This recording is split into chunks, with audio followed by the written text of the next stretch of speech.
oyinza obogaane Pastor Bujjingo ye musumba asinga okugobererwa mu Uganda. Okusinziira engeri gye mukubyemu Pastor Bujjingo yandibadde takyalina wadde endiga ennema mu kyaki ye. Naye ku nkuba gye mumukubyemu bw'aba akyasobola okukuŋŋaanya emitwalo n'emitwalo gy'abantu nga gye nalabye Kanani ku Good Friday. Bujjingo musajja wa njawulo era nze ŋŋamba ye musajja akyasinza okugobererwa mu bapasita abalokole mu Uganda. Njagala otunuulira ensonga zino ttaano. Esooka, Bujjingo ye musajja wano eyakakuba Bobi Wine ku kituuti kye ate Abaganda ne basigala nga bamukkiririzaamu. Era emitwalo n'emitwalo gy'Abaganda gyekulungulira ne gigenda ne gisabira ewa Bujjingo. Gwe kimanyi obulungi nti tayagala Kyagulanyi akkiririza mu gavumenti ya Mwami Museveni ne mutabani we Jeno Muhoozi Kainerugaba. Ekyo tekiriyo. Wano teriyo asobola kukuba Kyagulanyi mu Buganda n'osigaza abantu. Mukimanyi bulungi. Mukimanyi. Kale ne bw'atandibadde Kyagulanyi. Wano toyinza kugamba Baganda nti oyagala Mwami Museveni n'osigala ng'okyasobola okubakuŋŋaanya. Ekyokubiri, Pastor Bujjingo si Muganda, yandiba omusajja Omunyarwanda oba omusajja Omunyankole. Naye asobola okukuŋŋaanya emitwalo n'emitwalo gy'Abaganda mu Buganda. Okiyita kitono ekyo nga bamanyi ne kyakkiririzaamu nti ye wa Mwami Museveni na mutabani we Jeno Muhoozi Kainerugaba, era ng'asobola n'okuyimirira ku kituuti kye n'akuba Kyagulanyi. Baganda bange gwakkiririza mu bino byenkugambye tokaayana na mbwa video giweka like otambula ogende. Kampiseewo kano Baganda bange abaagala okugenda okukola ebweru sibasuuliranga. Kampani eyampa obwa Brand Ambassador Staff Favor Uganda Limited emirimu egirina. Abaagala okugenda okukola mu ggwanga lya Dubai gaba security guard salala ali $1,700,000. Abaagala okukola nga bakirine Kuwait salala ali $1,1.5. Ba waitress ne ba waiter $2,000,000 salary.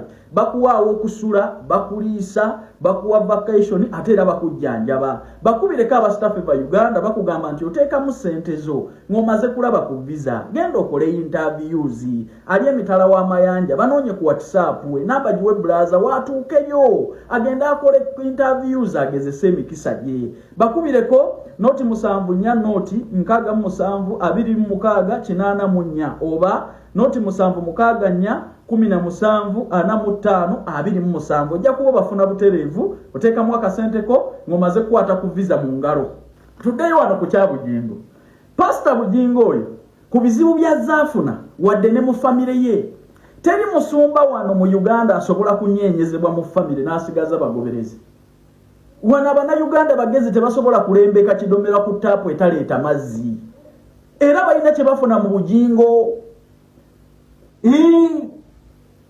Gwe tulowooza nti Abannayuganda basiru gwosobola okuteeka ekidomola ku taapu etajja mazzi. Ku nkuba gye mukubye Bujjingo yandibadde talina wadde omugoberezi omulema. Ku nsuula gye musudde abantu. Ne Bujjingo n'olaga abantu nti okolagana ne gavumenti, abantu ne badduka ne bajja ewuwo mu mitwalo n'emitwalo bakukkiririzaamu. Ekyo tekiriiyo.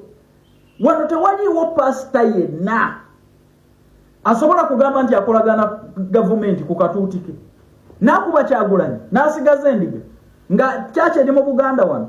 Ekyo tekiriiyo. Bujjingo lwaki muwa credit okugamba nti ye musumba asinga amanyi nti ye akyogera lwatu n'agamba nti ye embwa ya Kyagulanyi nsi yazi ng'ebyo byonna abyogerera eri Abaganda ng'era bawulira bulungi. Omusajja Omunyarwanda ate era emitwalo n'emitwalo ne gidda enkya ekitegeeza bamukkiririzaamu kyekiri kye nagambye toyinza kulembeka kidomola ku taapu nga tejja mazzi. Bye bamwetaagamu babifuna ebyamagero, omukisa, okuwonyezebwa, okusumululwa byonna bakola ki? Kyova abadda n'enkeera. Njagala otwala obudde bwonoonyereze ku nsonga gye nkugambye. Ombuuliro oba waliwo omusumba eyali atagadde mu maka ge n'asigaza abagoberezi. Oba waliwo omusumba asobola okuyimirira katuuti n'agamba nze saagala Kyagulanyi ng'ali mu Buganda wano n'asigaza endiga. Ono omusajja Bujjingo wa njawulo. Tulabye nga n'abaali bayimbira Kristo mu Uganda bamweganye bafune obutuuze Canada. Tekigenda kwerabirwa kiri ku rekodi nti Julie Mutesasira eyayimba ng'akuzaamu amaanyi era ng'akugumya ng'akugamba kulisiti ya Mukama yeggwaddako, yalinda ng'alaba kulisiti ya Mukama tagendako, n'agenda kulisiti ya Setaani e Canada, era ne yeerangirira nti muli wa bisiyaga. Kati kisinga kubonyaabonya baana be, yabatwala gye bali. Abantu boogera nabo ku social media nga bababuuza ebisiyaga mubirya, bukazi bwattu kakazi katune kasajja katune bukaaba. Ne nsaba babuleke, ebibi by'omwana by'omuzadde tibivunaanibwa mwana, naddala omwana ategeera. Naye ng'okutuusa Julie Mutesasira lwaliyimirira n'agamba nti kati ate yakomyewo eri Yesu. Apparently ekikyayimiridde muli wa bisiyaga era yadduka mu Uganda yigganya abali b'ebisiyaga.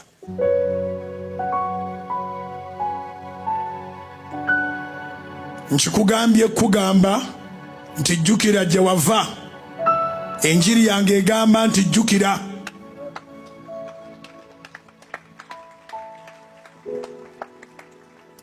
Era nzikiriza nga Julie Mutesasira tasobola kunyiiga, asanyuka busanyusi kubanga nnyongedde okunyweza kyasinga okwenyumiririzaamu.